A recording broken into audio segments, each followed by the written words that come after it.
Hello my dear students and welcome back to my channel excellent learning point. तो बच्चों, आज की इस वीडियो में हम क्लास 10th का वर्कशीट नंबर 35 डिस्कस करने जा रहे हैं।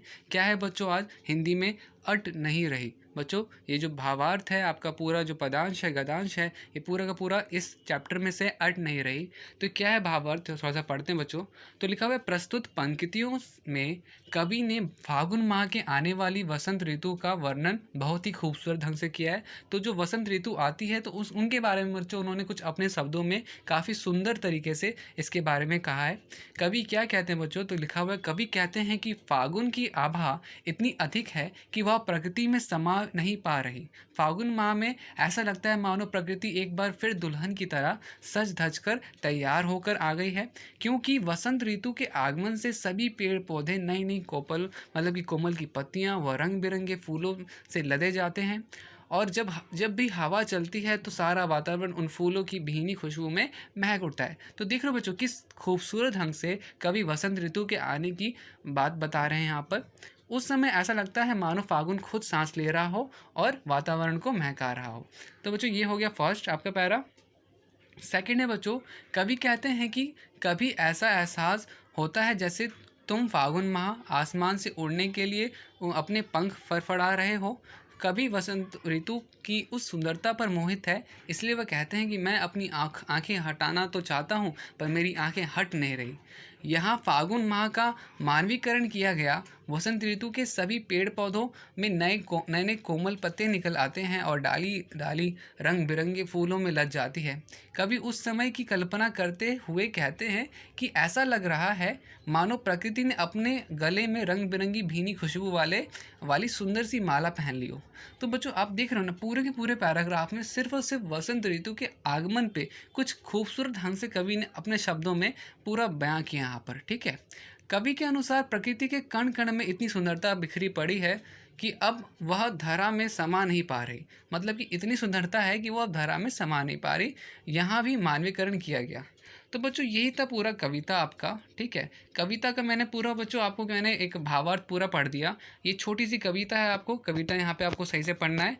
अट नहीं रही आभा फागुन की तन सट नहीं रही। तो उन्होंने बस मतलब कहने मतलब उनका यही है कि इतनी सुंदरता है जो कि धारा में समा नहीं पा रही है, इसलिए यहाँ पे चैप्टर का आपका कविता का नाम क्या है, अट नहीं रही। ठीक है बच्चों, कवि का नाम क्या लिखा हुआ है यहाँ पर, अट नहीं रही, की समा नहीं रही। ठीक है, तो अट मतलब क्या होता है बच्चों, समाना। पाठ पाठ मतलब जगह जगह। तो ये शब्दार्थ वगैरह सारे पढ़ लेना बच्चों।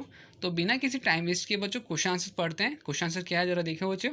तो ये रहे हमारे कुछ क्वेश्चन आंसर्स। तो बच्चों आपका पहला प्रश्न है, कवि की आंख फागुन की सुंदरता से क्यों नहीं हट रही है। तो उसका उत्तर होगा बच्चों, कवि फागुन की सुंदरता पर मोहित है और चारों तरफ वसंत ऋतु की इतनी अद्भुत सुंदरता है कि कवि की आंख फागुन की सुंदरता से हट नहीं रही थी। ठीक है, हट नहीं रही है। प्रश्न 2, फागुन में ऐसा क्या होता है कि बाकी ऋतुओं से भिन्न होता है।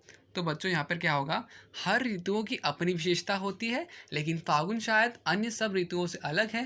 फागुन में हर्ष पटल पर तरह तरह के रंग बिखरे हुए मिलते हैं। यह वह ऋतु होती है जब पेड़ों में नए पत्ते निकलते हैं और नाना प्रकार के फूल खिलते हैं। हवा में फूलों की मादक सुगंध भरी हुई होती है। तो बच्चों, ये हो गया आपका। अब बच्चों आते हैं प्रश्न नंबर 3 में, प्रकृति के सौंदर्य की दृष्टि से आपको सबसे अच्छी ऋतु या महीना कौन सा लगता है, वह क्यों, सोच कर बताइए। तो प्रकृति के सौंदर्य की दृष्टि से हमें सबसे अच्छी ऋतु वसंत ऋतु लगती है। इस ऋतु में प्रकृति सुंदर और सजीली होती है तथा वातावरण बहुत सुहाना होता है और चारों ओर हरियाली तथा पेड़ पौधों में नई पत्ती आनी शुरू हो जाती है। नए नए फूल खिलने बच्चे यहाँ पे थोड़ा सा मिसप्रिंट हो गया, नए नए फूल खिलने लगते हैं। ठीक है, आपको यहाँ पे क्या लिखना है, खिलने लगते हैं। ठीक है, नए नए फूल खिलने लगते हैं तथा प्रकृति का दृश्य देखने योग्य मनमोहक हो जाता है। अब बच्चों आते हैं आपका कविता में से मानवीकरण अलंकार के 2 उदाहरण ढूंढ कर दीजिए। तो मानवीकरण में सबसे पहले बच्चों क्या होगा, कहीं सांस लेते हो और दूसरा उड़ने को नभ पे तुम पर कर देते हो। ठीक है, और बच्चों फिर आपका प्रश्न 5, गतिविधि, सूर्यकांत त्रिपाठी निराला जी के बारे में और जानकारी इकट्ठा कीजिए व उनकी विभिन्न रचनाओं के नाम भी लिखिए। तो बच्चों यहाँ पे उनको आपके उसके बारे में लिखना है। तो सूर्यकांत त्रिपाठी निराला जी ने 1920 ई में के आसपास लेखन कार्य आरंभ किया। अपने समकालीन अन्य कवियों से अलग उन्होंने कविता में कल्पना का सहारा बहुत कम लिया और यथार्थ को प्रमुखता से चित्रित किया। मतलब कि वो कल्पना ज़्यादा नहीं करते थे, वो जो होता था सही में उसे ही कहते थे।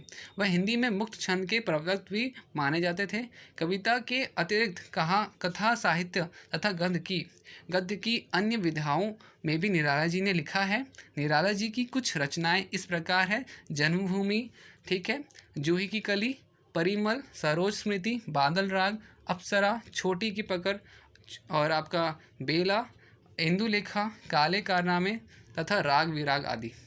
तो बच्चों यही थे आज के पूरे पांचों क्वेश्चंस। ठीक है, अगर बच्चों आपको कहानी समझ में आई, स्टोरी क्या थी इसके अंदर, क्वेश्चन से समझ में आया, तो प्लीज़ वीडियो को शेयर कर देना, वीडियो को लाइक कर देना, कमेंट कर देना एंड मोस्ट इंपॉर्टेंट बच्चों सब्सक्राइब करना मत भूलना। साथ में बेल आइकन को ज़रूर दबाना ताकि जब भी मैं कोई न्यू वीडियो अपलोड करूँ तो आपको ईजिली वो क्या कहते हैं सबसे पहले आपके पास पहुँचे। ठीक है, तो आज की वीडियो में इतना ही, बाकी मिलते हैं नेक्स्ट वीडियो में।